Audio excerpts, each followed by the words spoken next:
तो मैं 2 मिनट बात करने में कहीं ना कहीं बीच में थोड़ा सा फंबल करूंगा, पर लेंदी हो गया था। तो ये गलती आप खास करके मत करना। टेम्पलेट तो पहले भी नहीं चलते थे, उससे ज़्यादा टाइम ले लिया तो फिर आगे जाके आपका क्वेश्चन छूट जाने के चांस है। ऑडियो की स्पीड थोड़ी ज़्यादा थी। क्या मैंने राइट फ्रॉम डिक्टेशन में एक्स्ट्रा वर्ड लिखे? मैंने एक चीज़ का खास ध्यान रखा, still I got the perfect 90। PT करने का सही तरीका। Hello everyone, my name is Vinay Jaisinghani. 7 अगस्त 2025 को जो पीटी में अपडेट आया था, तो मैंने 7 अगस्त 2025 को ही पीटी की नई वाली exam they the and I scored 90 out of 90। मैं आज ये वीडियो इसलिए बना रहा हूँ ताकि मैं अपना एग्जैक्ट एक्सपीरियंस, मैंने क्या टेस्ट सेंटर में महसूस किया, क्या एग्ज़ाम में चेंजेस है, मैं सब आपके साथ शेयर करना चाहता हूँ।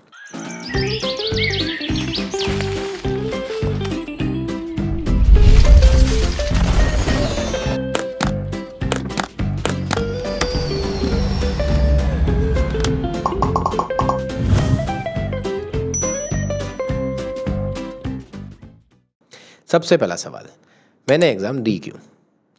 पहली बार ऐसा हुआ था 7 तारीख से पहले। मैं गुजरात बेस्ड हूँ, तो गुजरात में टेस्ट सेंटर हैं, सफिशिएंट टेस्ट सेंटर है। पहली बार ऐसा हुआ था कि टेस्ट सेंटर में जगह ही नहीं। चलो पीटी ने कह दिया कि अपडेट आने वाला है, ये 2 नए क्वेश्चन ऐड होने वाले हैं, थोड़े बहुत चेंजेस हैं, तो इसका ये मतलब थोड़ी था कि एग्ज़ाम बंद होने वाली है। न जाने कितने लोगों ने एग्ज़ाम दे डाली जिनको कुछ पता भी नहीं था पीटी का। किसी ने कहा कि पीटी में 7 तारीख के बाद चेंज आने वाला है, उन्होंने फटाफट डेट बुक करके 2 दिन में एग्ज़ाम दे दी। आधे तो रेडी भी नहीं थे, आधों के पेपर छूट जा रहे थे, उन्होंने प्रैक्टिस नहीं की थी। टेस्ट सेंटर में जगह कम पड़ गई, पहली बार ऐसा हुआ। वरना आज आप जाइए पीटी की वेबसाइट पर, जस्ट गुजरात में सर्च करिए, सारे टेस्ट सेंटर आपको अवेलेबल मिलेंगे। पहली बार ऐसा हो रहा था कि टेस्ट सेंटर में जगह ही नहीं। जो टेस्ट सेंटर दिन में 2 बार ही एग्ज़ाम लेता था, वो 6-6 बार एग्ज़ाम ले रहा है, तो भी जगह नहीं है। हर टेस्ट सेंटर के अंदर कैपेसिटी 15 से 17 या मैक्सिमम 20 बच्चे बिठाने की होती है। तो मैं ये इमेजिन कर रहा था कि 20 बच्चे एक साथ जब एग्ज़ाम दे रहे हैं, वहाँ पे कितना नॉइस होगा, क्या हो जाएगा, केओस कितना हो जाएगा। पर नहीं, एग्ज़ाम हमें 7 तारीख से पहले दे देनी है। और पीटीई ने 6 तारीख को तो एग्ज़ाम नहीं लेने वाले थे, उन्होंने कह ही दिया था पहले से, इसलिए 6 तारीख को कोई टेस्ट सेंटर में डेट अवेलेबल ही नहीं थी, तो उससे पहले सब ने एग्ज़ाम दे डाली। मैं ये जानना चाहता था कि 7 तारीख को ऐसा तो क्या होने वाला है। पीटीई ने लिखा कि कुछ चेंजेस आने वाले हैं, पर ऐसा तो क्या चेंज होने वाला है कि सब लोग इतना घबरा रहे हैं कि एक्चुअली मतलब कुछ मेगा चेंज आने वाला हो ना, कि कभी हमसे ये क्लियर ही नहीं होगा या हमारा कुछ काम बढ़ जाएगा। तो 7 तारीख को सुबह 9 बजे एक ही स्लॉट अवेलेबल, सुबह सबसे अर्लीस्ट स्लॉट यहाँ पे सुबह 9 बजे का था, तो मैंने 7 अगस्त को सुबह 9 बजे की डेट बुक कर दी। टेस्ट सेंटर पे मैं 1 घंटे पहले पहुँच गया। जैसा मैंने एक्सपेक्ट किया था, खाली था टेस्ट सेंटर। मैं और दूसरे एक कैंडिडेट थे, हम 2 लोग टेस्ट सेंटर पे पहुँचे। जो टाइम था 9 बजे, उतने बजे एग्ज़ाम शुरू हुई। डेट बुकिंग में कोई चेंज नहीं है, जैसा तरीका था वही तरीका है। इंडियंस के लिए स्पेसिफिकली अभी यूपीआई पेमेंट का ऑप्शन उसके अंदर आ गया है, which is a good thing. Second, exam centre में कोई चेंज नहीं है। जिस तरह आपका पासपोर्ट चेक किया जाता था, जिस तरह से आपको पूरा प्रोसेस का जो भी आपको समझाया जाता था, वो एग्जैक्टली सेम है। सो टेस्ट सेंटर के अंदर भी कोई चेंज नहीं आया है।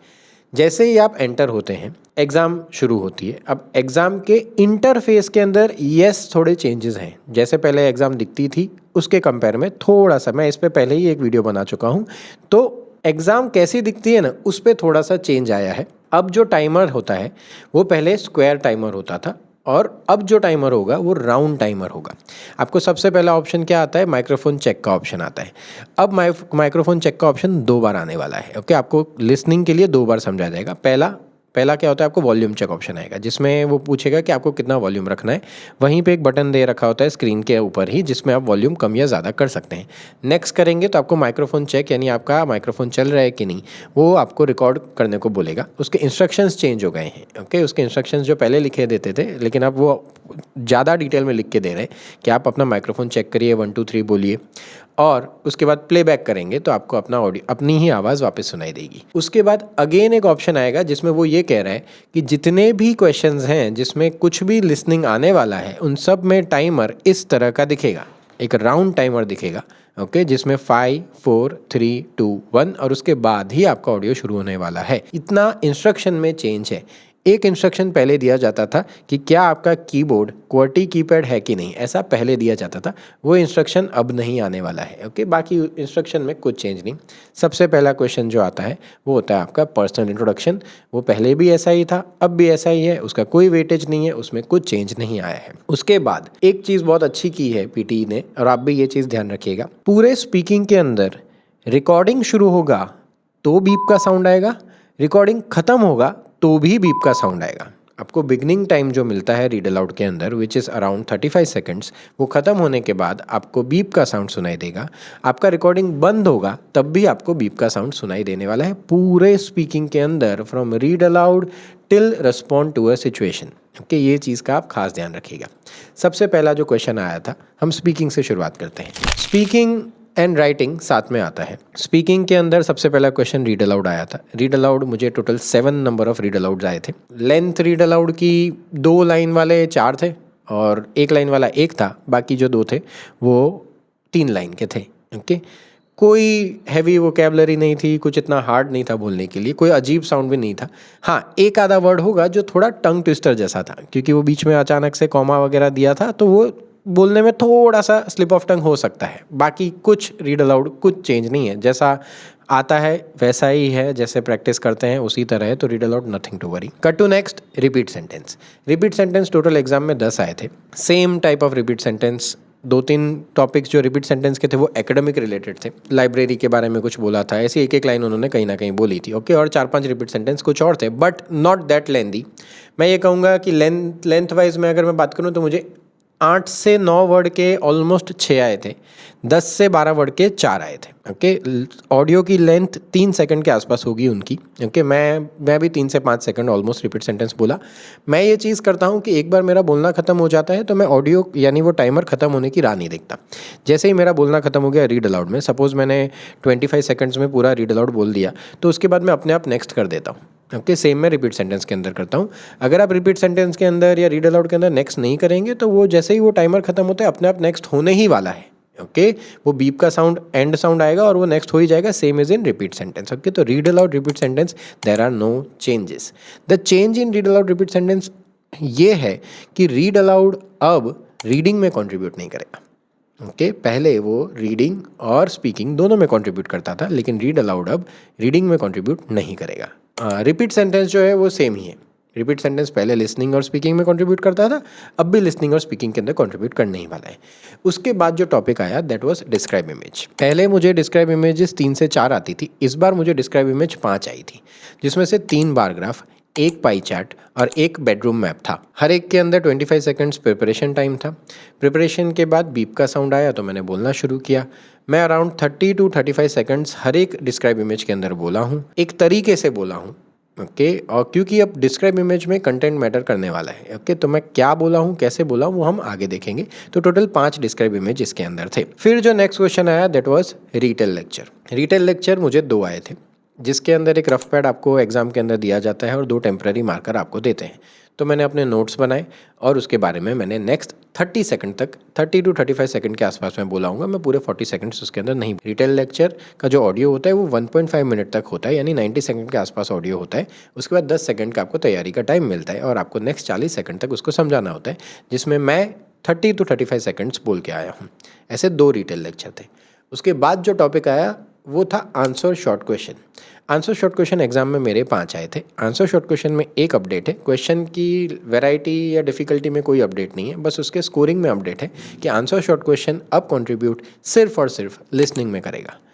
है वो स्पीकिंग का पार्ट, पर उसके मार्क्स सिर्फ और सिर्फ लिसनिंग में जाएंगे, स्पीकिंग में नहीं। ऐसे 5 क्वेश्चन थे। नेक्स्ट मैं गया समराइज ग्रुप डिस्कशन, जो नया टॉपिक था।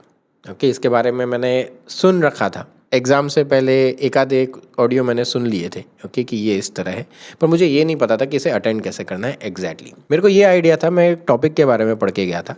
मैं आपको थोड़ा समराइज ग्रुप डिस्कशन के बारे में समझाता हूँ। ये जो टॉपिक है इसके अंदर हमेशा एकेडमिक से रिलेटेड ही टॉपिक आएगा। ओके, जैसे मुझे जो टॉपिक आया था, 2 समराइज ग्रुप डिस्कशन थे। पहला टॉपिक ये था कि 3 स्टूडेंट्स हैं जो आपस में डिस्कस कर रहे हैं कि ऐसे राइटिंग किस तरह किया जाता है। उसमें 2 स्टूडेंट्स को आ रहा था ऐसे राइटिंग करना और एक को डिफ़िकल्टी थी, तो 2 स्टूडेंट्स उस एक को सिखा रहे थे कि किस तरह ऐसे राइटिंग किया जाता है। इनके बारे में पूरा ऑडियो था। So there was 3 speakers, so topic academic से रिलेटेड। सेकंड जो मेरा समराइज ग्रुप डिस्कशन था वो ये था कि हमारे यूनिवर्सिटी के अंदर, यूनिवर्सिटी की वेबसाइट पे कई सारे ऑनलाइन कोर्सेस अवेलेबल हैं। तो ये 3 लोग डिस्कस कर रहे थे कि क्या इन लोगों को पता है कि ऑनलाइन कोर्सेज अवेलेबल हैं, कौन से कोर्सेज अवेलेबल हैं, किन चीज़ों का ध्यान रखना चाहिए। यानी दोनों ऑडियो स्टूडेंट से रिलेटेड थे। पीटी ने खुद ने कहा है कि समराइज ग्रुप डिस्कशन के अंदर हर बार टॉपिक एकेडमिक से रिलेटेड ही होगा। जो बोलने वाले होंगे वो 2 मेल 1 फीमेल या 2 फीमेल 1 मेल, 3 स्टूडेंट या 2 स्टूडेंट 1 टीचर, इस तरह का ही पैटर्न हर बार रहने वाला है इन समराइज ग्रुप डिस्कशन। ऑडियो की लेंथ 3 मिनट तक हो सकती है।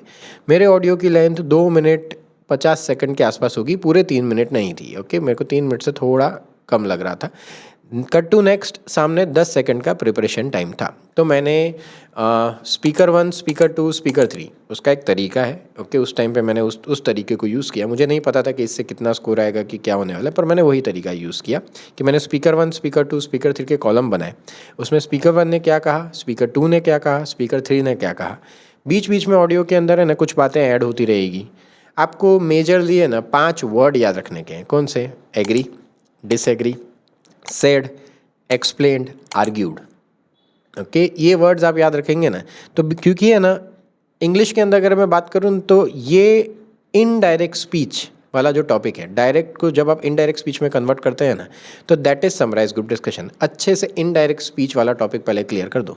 और इसके अंदर भी मैंने जैसा कहा कि ये 5 वर्ड आपको बार बार यूज़ करने पड़ेंगे। मैंने ये वर्ड बहुत बार यूज़ किए दोनों समराइज ग्रुप डिस्कशन के अंदर। ओके, यही तरीका है। समराइज ग्रुप डिस्कशन का एकदम डिटेल्ड वीडियो मैं आगे पोस्ट करने वाला हूँ, जिसमें मैं आपको एग्जैक्ट बताऊंगा ऑडियो प्ले करके और साथ में किस तरह से मैं बोल के आया और आपको किस तरह बोलना है और उसमें क्या तरीका है। ओके, चिंता की एज सच कुछ बात नहीं थी, टफ नहीं था ये। ओके, 2 मिनट कईयों को ये दिमाग में था कि 2 मिनट लगातार बोलना, घबरा गए, अटक गए। तो ऑफकोर्स 2 मिनट कोई भी नेचुरल नेटिव स्पीकर भी होगा ना, तो जैसे अभी मैं आपके साथ ये बात कर रहा हूँ तो मैं यहाँ पे कोई बीच में कट नहीं लिया है, तो मैं 2 मिनट बात करने में कहीं ना कहीं बीच में थोड़ा सा फंबल करूँगा, थोड़ा सा रुकूंगा।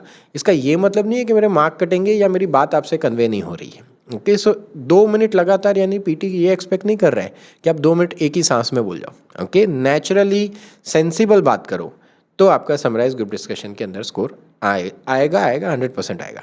ओके, तो वो कोई, और मैं आगे वीडियो में अभी आपको बताऊंगा कि कौन से तरीके से करोगे तो शॉर्ट स्कोर आने वाला है। Okay, cut to next, respond to situation. Respond to a situation already एक एग्जाम है जो पीटी ने ही बनाई है, पीटी कोर नाम की, जो कनाडा वर्क परमिट और पीआर के लिए दी जाती है। तो पीटी कोर के अंदर ये टॉपिक ऑलरेडी आता है जिसका नाम है रेस्पॉन्ड टू अ सिचुएशन।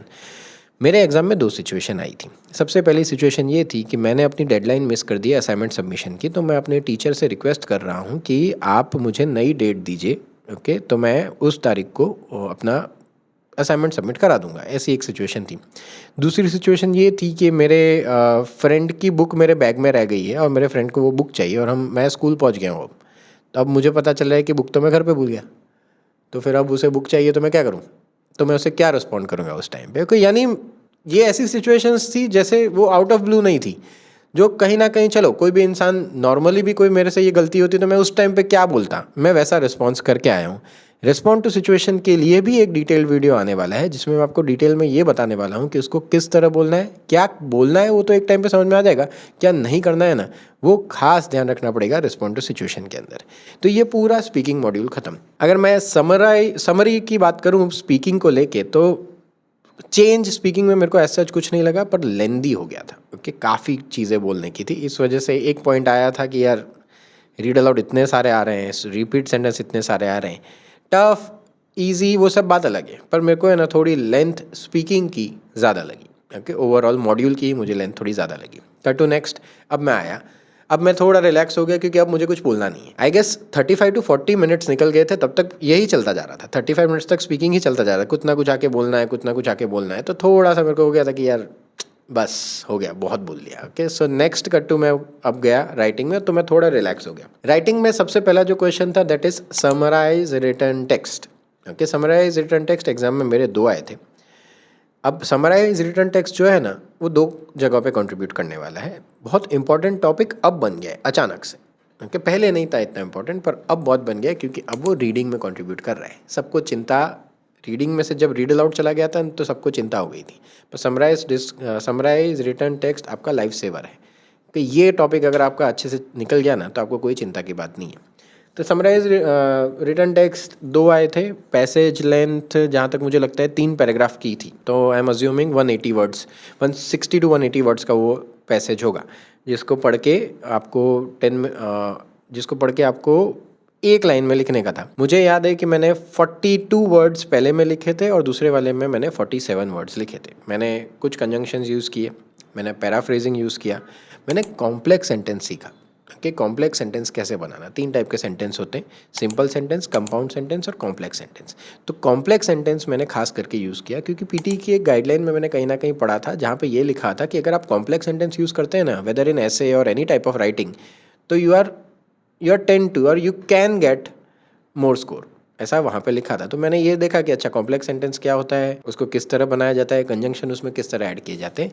मैंने कुछ लाइन वैसी की वैसी पैसेज में से ली। पहला जो समराइज रिटन टेक्स्ट था, मैंने वैसी की वैसी लाइन पैसेज में से ली, पर कौन सी ली, कैसे ली, वो सीखना पड़ेगा। ओके, जिसके लिए आगे समराइज रिटन टेक्स्ट का या पूरे राइटिंग का एक वीडियो मैं बनाने वाला हूँ जो बहुत जल्द आने वाला है इसी चैनल पे, जिसमें मैं डिटेल में आपको बताऊंगा कि समराइज रिटन टेक्स्ट के अंदर कौन सी वाली लाइन आपकी की लाइन रहेगी। क्या वो तरीका नहीं चलेगा कि आपने कोई भी एक लाइन उठा ली, कोई भी एक कंजंक्शन डाल दिया, एंड बट बिकॉज डाल दिया, ओके, और दूसरी लाइन उठा ली, फिर अगेन कोई कंजंक्शन डाल के फुल स्टॉप।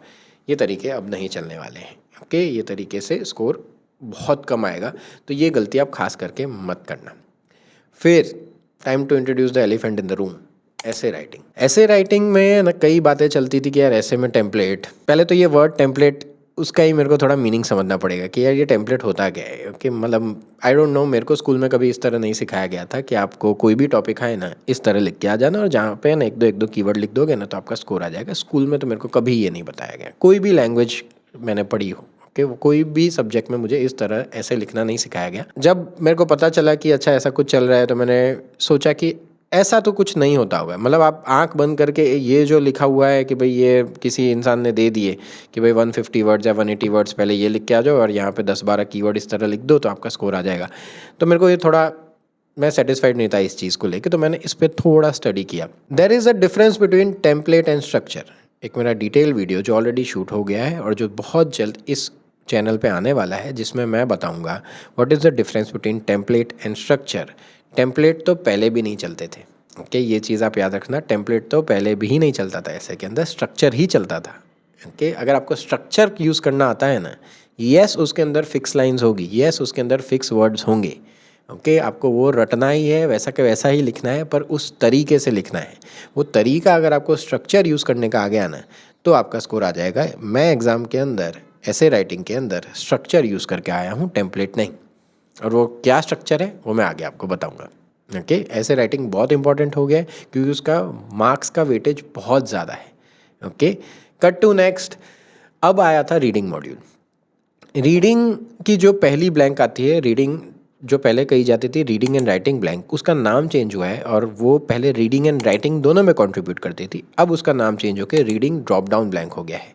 रीडिंग में जैसा आपको पता है कि एक फिक्स टाइमर होता है। ओके, कि वो टाइमर रीडिंग का, जैसे मैंने आज पहली ब्लैंक खोल के रखी है, वो ब्लैंक के पीछे मैंने 15 मिनट निकाल दिए, टोटल टाइम 23 मिनट्स दे रखा है, तो अब मेरे पास 8 ही मिनट बाकी है कि बाकी के क्वेश्चन अटेंड करने के लिए। तो रीडिंग के अंदर टाइम मैनेजमेंट बहुत ध्यान रखना पड़ेगा। तो मुझे total 5 reading and writing blank I थी। ओके, यानी रीडिंग ड्रॉप डाउन ब्लैंक मुझे 5 आई थी। ग्रामर से रिलेटेड 3 ब्लैंक्स थी। ओके, जिसमें कंजंक्शन, टेंसेस, प्रीपोजिशंस, ये टॉपिक को लेके मुझे 3 ब्लैंक आई थी जो रीडिंग ड्रॉप डाउन ब्लैंक के अंदर थी।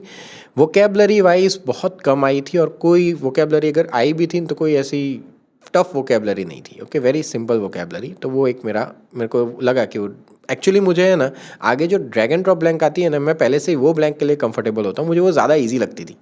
पर ये पहली बार ऐसा हुआ कि मुझे ड्रॉप डाउन ब्लैंक ज़्यादा ईजी लगी। ओके, मैं रीडिंग एंड राइटिंग ब्लैंक और जब ड्रैगन ड्रॉप मैं दोनों सॉल्व करता हूँ तो मुझे हर बार है ना ड्रैगन ड्रॉप ज़्यादा इजी लगती थी। पर पहली बार ऐसा इस एग्जाम में मुझे हुआ कि यार रीडिंग एंड राइटिंग या ड्रॉप डाउन ब्लैंक ईजी थी इस बार, मुझे ऐसा लगा। फिर जो टॉपिक आया वो था एमसीक्यू मल्टीपल। अब पहले क्या होता था कि एमसीक्यू मल्टीपल एग्जाम के अंदर 1 या 2 ही आते थे, अब कंपलसरी 2 तो आएंगे ही आएंगे। ओके, कंपलसरी 2 तो आएंगे या 3 भी आ सकते हैं। तो मेरे एग्जाम में वो 2 आए थे। एमसीक्यू मल्टीपल के अंदर मैं 1 ही टिक करके आता हूँ। ओके, मैंने दूसरा ऑप्शन टिक ही नहीं किया। ओके, मैं क्योंकि अगेन टाइम मैनेज करना है मुझे, तो मैं पैसेज पढ़ के मैं एक ऑप्शन के लिए श्योर था। एमसीक्यू मल्टीपल के अंदर नेगेटिव मार्किंग होती है, तो मैं नहीं चाहता था कि 0 हो जाए। 1 मार्क आ रहा है मेरे लिए बहुत है, तो मैंने 1 टिक कर दिया, नेक्स्ट कर दिया। सेकंड एमसीक्यू मल्टीपल में भी मैंने इसी तरह किया था, 1 टिक करके नेक्स्ट कर दिया। फिर जो आया रीऑर्डर पैराग्राफ, मैंने रीऑर्डर पैराग्राफ में 1 मिनट लिया था पूरा। ओके, पहले रीऑर्डर पैराग्राफ में 4 लाइन का था, जिसमें आई गेस ईजी था वो। क्यों? क्योंकि है ना, सबसे पहले उसमें एक ग्रामर का रूल था, सबसे पहले नाउन दिया था, फिर प्रोनाउन दिया था, फिर हाउएवर लिखा था और फिर देयरफॉर लिखा था।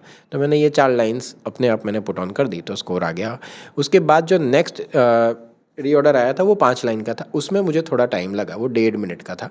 वो 5 लाइन का था और उसमें कोई मतलब 3 लाइन के अंदर प्रॉपर नाउन दे रखे थे। तो अब वहाँ पे समझना कि पहली लाइन कौन सी आ सकती है ना, वो मेरे लिए थोड़ा मुश्किल टास्क हो गया था। तो एक स्टोरी वाइज एक टाइमलाइन था उसके अंदर, क्योंकि ईयर्स दे रखे थे, एक 1819 दे रखा था, एक 1860 दे रखा था और 1920 दे रखा था। तो मुझे ये पता चल गया कि ये टाइमलाइन वाला है, तो मैं टाइमलाइन के अकॉर्डिंग मैंने उसे पुट ऑन किया। ये मेरा सेकंड रीऑर्डर पैराग्राफ था। कट टू नेक्स्ट, मैं रीडिंग की ड्रैग एंड ड्रॉप ब्लैंक के अंदर गया। वो एग्जाम के अंदर मुझे 4 आई थी।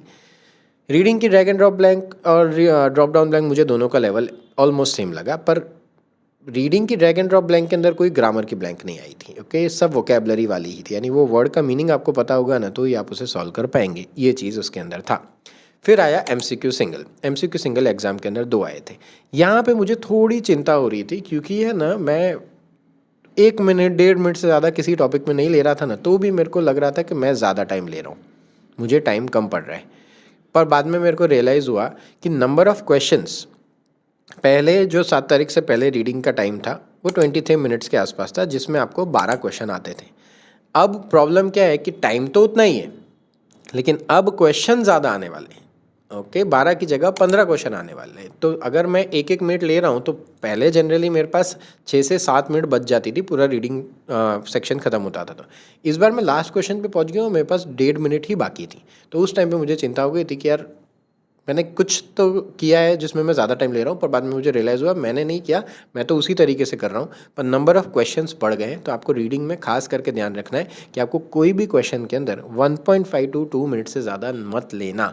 उससे ज़्यादा टाइम ले लिया तो फिर आगे जाके आपका क्वेश्चन छूट जाने के चांस है। वो जनरल टाइमर अगर ख़त्म हो जाता है तो डायरेक्टली लिसनिंग का मॉड्यूल शुरू हो जाएगा। ओके, अब आते हैं हमारे लिसनिंग मॉड्यूल पे। लिसनिंग मॉड्यूल के अंदर सबसे पहला जो टॉपिक आया था, समराइज स्पोकन टेक्स्ट। पीटी ने क्लियर बोल दिया है, समराइज स्पोकन टेक्स्ट में एक ही पूछूंगा। पहले 1 या 2 आ सकते थे, अब एक ही आने वाला है, जो एक बहुत अच्छी बात हो गई है। टोटल टाइम आपको 10 मिनट मिलता है इसके अंदर। ऑडियो 1.5 से 2 मिनट का हो सकता है। वो ऑडियो की लेंथ आपके जनरल वो टाइमर के अंदर 10 मिनट में ही काउंट होने वाली है, ये चीज़ का ध्यान रखना। तो आपके पास टाइप करने के लिए 8 या 8.5 मिनट होंगे, क्योंकि जितना ऑडियो होगा उतना आप माइनस करेंगे, उसके बाद ही हम जनरली टाइप करते हैं। तो ऑडियो जो था वो जर्नलिज्म पे था, कि इंटरनेट आने के बाद जर्नलिज्म में क्या क्या चेंजेस आए हैं, तो उसके बारे में पूरा ऑडियो था। यस, उसके अंदर मैं स्ट्रक्चर यूज़ करके आया हूँ, ना कि टेम्पलेट। ओके, उसका स्ट्रक्चर समझना पड़ेगा, उसको किस तरह लिखना है, क्योंकि कहना आसान है कि यहाँ पे कीवर्ड होना चाहिए, की लाइन होनी चाहिए, पर कीवर्ड की लाइन क्या, वो तो समझनी पड़ेगी ना, जो हम आगे वीडियो में समझेंगे। समराइज स्पोकन टेक्स्ट खत्म होने के बाद, अच्छा, समराइज स्पोकन टेक्स्ट 2 टॉपिक में कंट्रीब्यूट कर रहा है, one is in listening as well as writing. Okay, उसके बाद आया MCQ मल्टीपल लिसनिंग के, जो 2 आए थे। ओके, अगेन इसके अंदर भी मैं एक ही टिक करके आया हूँ, सेकंड ऑप्शन मैंने टिक नहीं किया है। Okay, cut to next. हाँ, ऑडियो खत्म होने से पहले मैं टिक कर देता था। ऑडियो खत्म होने वाला है, 2-3 सेकंड बाकी है ना, मैं तब तक आंसर टिक कर देता था ऑडियो, क्योंकि मुझे टाइम मैनेजमेंट करना था। टाइम मैनेज करने के लिए आपको ये चीज़ करनी पड़ेगी कि ऑडियो खत्म होने से पहले टिक करना, उसके बाद ही नेक्स्ट करना। Filling the blank listening exam के अंदर 2 आई थी। ऑडियो की स्पीड थोड़ी ज़्यादा थी, क्योंकि मुझे लगा नहीं था कि इतनी स्पीड होगी, पर येस, मुझे जहाँ तक लग रहा है वो अपन जो नॉर्मली मैं अभी आपसे बात कर रहा हूँ ना, वो उससे ज़्यादा स्पीड, इस स्पीड में वो बोला। तो थोड़े 1-2 वर्ड ऐसे थे जो मुझे सोचने पड़े कि ये क्या था एग्जैक्टली। क्योंकि जैसे एक वर्ड था एडवर्टाइजर्स, तो we have a crowd of advertisers. अब वो क्राउड ऑफ एडवर्टाइजर्स एक तो एक्सेंट में बोला और इतना फटाफट बोला ना कि वो वर्ड मुझे थोड़ा सोचने में मेरा टाइम चला गया वहाँ पे, बट वो मिस नहीं हुआ, बाद में ठीक है टाइप कर लिया था मैंने तो, और वो तो स्कोर आने के बाद ही पता चल सकता है सही था या नहीं। तो अब मुझे लग रहा है कि वो सही लिखा था मैंने। वो एक ही वर्ड खाली थोड़ा मुझे लगा था, बाकी सारे इजी वर्ड थे। साइंटिस्ट वर्ड था और नॉर्मल वर्ड्स थे, कुछ ज़्यादा हार्ड टफ वर्ड्स नहीं थे। Okay, cut to next.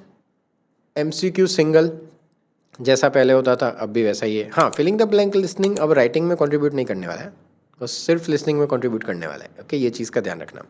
Cut to next. MCQ single 2 आए थे एग्जाम के अंदर। हाईलाइट करेक्ट समरी 2 आए थे, सिलेक्ट मिसिंग वर्ड 1 आया था। ओके, इन क्वेश्चंस में तो ज़्यादा कुछ डिटेल में समझने की बात है नहीं, पहले भी इनका कुछ खास वेटेज नहीं था, अब भी नहीं है। ओके, बस इनमें ये चीज़ ध्यान रखता हूँ मैं कि ऑडियो ख़त्म होने से पहले मैं टिक कर देता हूँ। हाईलाइट इनकरेक्ट वर्ड्स 2 थे, ईजी थे। ओके, मैं ऑडियो की स्पीड भी कम थी और जनरली ये मैंने नोटिस किया है, जब फिलिंग द ब्लैंक लिसनिंग की स्पीड थोड़ी ज़्यादा होती है ना, तो हाईलाइट इनकरेक्ट वर्ड की कम होती है। आई माइट बी रॉन्ग, पर ये मुझे लगता है कि मैंने कई स्टूडेंट से ही बात की है और मेरा पर्सनल एक्सपीरियंस ये एग्ज़ाम में भी यही रहा कि फिलिंग द ब्लैंक लिसनिंग इतने स्पीड में आए, इनके हाईलाइट इनकरेक्ट वर्ड एकदम शांति शांति से ही आए, पता नहीं। उसमें पहले हाईलाइट इनकरेक्ट वर्ड में 4 वर्ड गलत थे, वो टिक कर लिए। सेकंड वाले में 5 वर्ड गलत थे, वो टिक कर दिए। Cut to next, write from dictation. अब क्या मैंने राइट फ्रॉम डिक्टेशन में एक्स्ट्रा वर्ड लिखे? 3 राइट फ्रॉम डिक्टेशन आए थे। सबसे पहला राइट फ्रॉम डिक्टेशन जो था वो था photography plays an important role in geographical research. ये लाइन ऐसे की ऐसी मेरे को सुनाई दे गई थी, मैंने इसके अंदर एक्स्ट्रा वर्ड नहीं लिखे। मैंने क्या एक्स्ट्रा लिखा? Photography plays an important role in the geographical result. मैंने द एक खाली एक्स्ट्रा लिखा क्योंकि मुझे सुनाई दे गया था, तो मैंने उसके अंदर एक्स्ट्रा नहीं लिखा। सेकंड जो मेरा राइट फ्रॉम डिक्टेशन आया था, academic libraries across the world are slowly incorporating social media. ये वाली लाइन थी, academic libraries across the world are slowly incorporating social media. तो ये भी मुझे सुनाई दे गया था, प्लस ये मैंने लाइन कहीं ना कहीं पहले सुन रखी थी कि कैसे कोई ना कोई थर्ड पार्टी सॉफ्टवेयर में या प्रैक्टिस में मैंने कहीं ना कहीं ये, या तो पीटी के प्रैक्टिस मटेरियल में या कहीं ना कहीं ये लाइन मैंने सुन रखी थी, तो मुझे इसमें भी एक्स्ट्रा लिखने की ज़रूरत नहीं पड़ी। थर्ड वाला जो राइट फ्रॉम डिक्टेशन था वो मुझे आधा ही सुनाई दिया, लेंथ बहुत ज़्यादा थी, वो 8 सेकंड तक राइट फ्रॉम डिक्टेशन बोल रहा था, तो आई गेस वो 12 से 15 वर्ड का राइट फ्रॉम डिक्टेशन होगा। तो मैंने उसके अंदर एक्स्ट्रा वर्ड्स लिखे। ओके, मैंने 6 से 7 एक्स्ट्रा वर्ड लिखे। फॉर एग्जांपल सेंटेंस था, all industries have certain system processes inputs outputs and feedback. और ये जो मैं बोल रहा हूँ प्रोसेसेस इनपुट आउटपुट फीडबैक, ये सब है ना, बहुत पॉज ले लेके बोला था। तो उस टाइम पे जब मैं नोट्स बना रहा था और एक लास्ट क्वेश्चन ही था, पता नहीं उस टाइम पे क्या हुआ, तो वो लिख रहा हूँ लेकिन अचानक से वो चीज़ मिस ही हो गई मेरे से।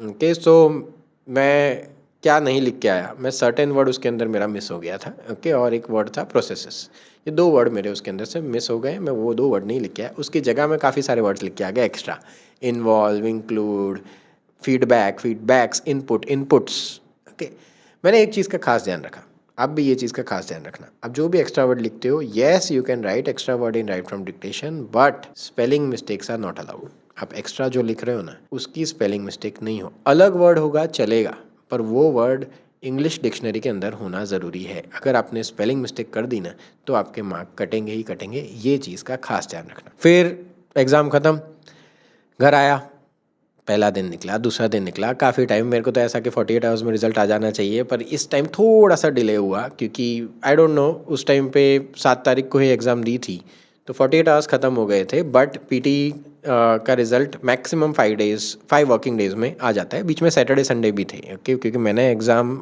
थर्सडे को दिया था, एग्ज़ाम का डे काउंट नहीं होगा।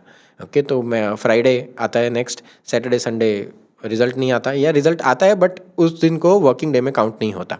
सो नेक्स्ट फिर मंडे ट्यूसडे में राह देख रहा हूँ, फिर फाइनली रिज़ल्ट आया, सुबह 7 बजे रिज़ल्ट आया।